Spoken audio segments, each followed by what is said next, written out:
как выглядел взрыв-то сам? Как выглядел? Так Ну, вот в это расскажите. время, когда я стоял в 135-м здании, помните, что стоял я, значит, у стола, и вначале я не чувствовал взрыва. Вначале было, ну, как землетрясение, такое движение земли.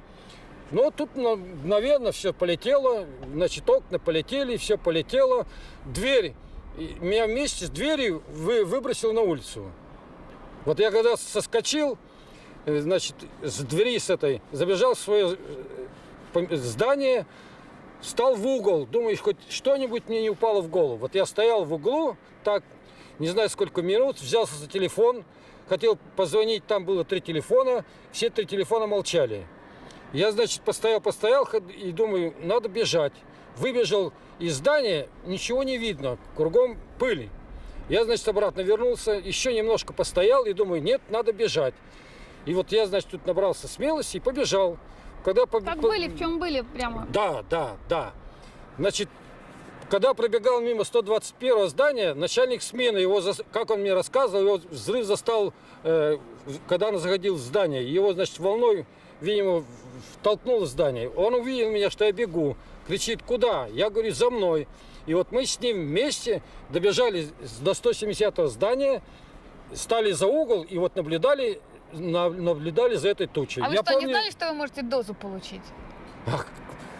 А как я не знал? Я, конечно, знал, что это доза. А зачем же вы наблюдали? Из-за здания-то? То, что наблюдали, наблюдали, просто интересно было видеть и знать, что мы стали живы еще.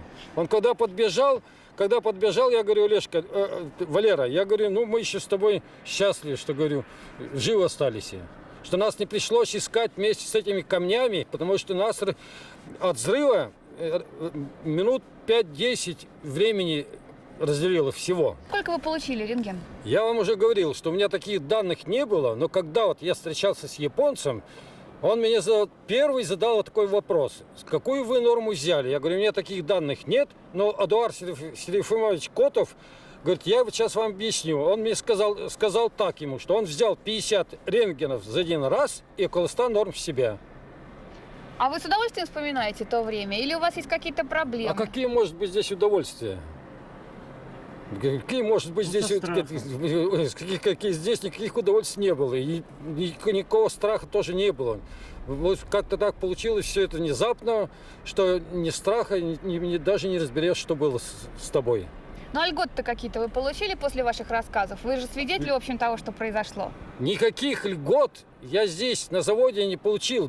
Да о нас даже никто не знал, нас никто не вспоминал. До тех пор, пока не произошла авария на Чернобыльской электростанции. Никто. Первый, кто нами поинтересовался, это представитель страны восходящего солнца. Вот, первый. А до этого нас никто не знал. Я много читал этой аварии. И Никипелов, помню, статью в Праде писал, что тут никого не было, что тут никто ничего. Так что... А что же, вас не лечили? У вас же, наверное, были какие-то болезни, признаки болезни. Что же, вас так никто не лечил, вами никто не интересовался? Нет, почему? После взрыва мы пошли в медицинское обследование. После этого медицинского обследования, значит, через там определенное время я был выведен с завода на 3 месяца. А сейчас вот вы тоже, я знаю, что на больничном. А что у вас сегодня? Ну, сегодня у меня рожа ноги. А покажите, что такое? Ну, что показывать? Ну, ногу, вот видите, сбарабанил ногу. Вот сбарабанил ногу, и здесь вот кость. Вот. Что такое рожа? Нет, так непонятно. Надо посмотреть поподробнее.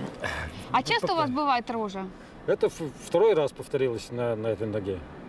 А какие еще бывают у вас заболевания? Так, тьфу-тьфу.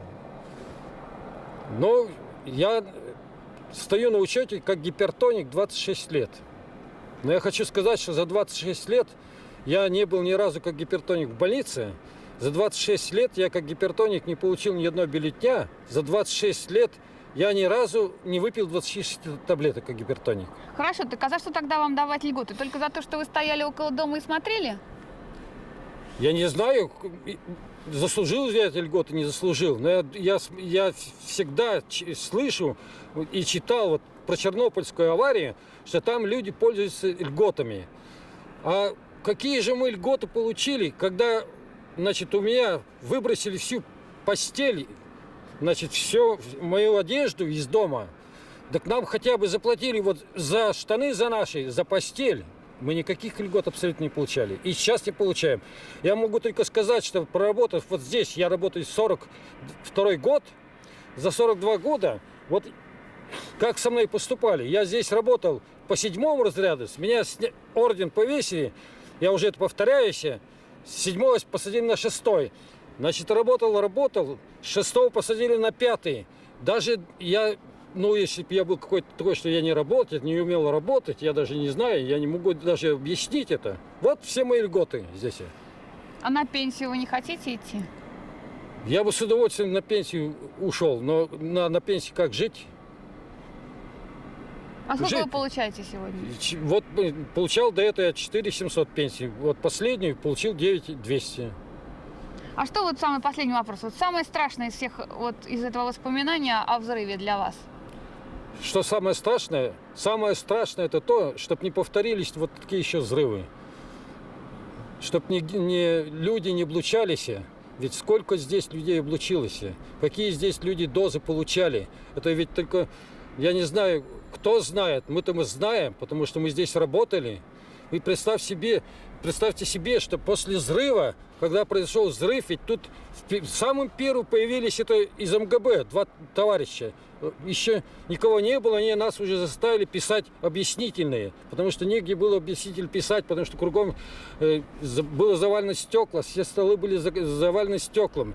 Когда съехались все руководители, а я из здания убежал, а оборудование оставил работающим. Так вот, когда собрались все товарищи, мне говорят, что нужно тебе вернуться в здание, а там было, значит, не завалено, не закопано, ничего.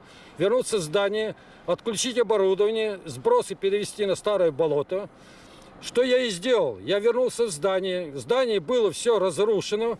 Значит, кругом пыль, значит, я спустился вниз, отключил все это оборудование, значит, переключился на старое болото, вернулся. То есть, можно сказать так, что вот у вас страх перед МГБ был больше, чем перед радиацией? И перед МГБ я нисколько не терялся. Почему? Потому что я просидел у них там 12 часов, их там, значит, вначале один допрашивал, потом собралось 5, перебивали друг друга. Я только понял единственное, что МГБ, значит, в то время не отвечала таким требованиям, потому что у них не было таких специалистов, чтобы разбирать вот такую аварию.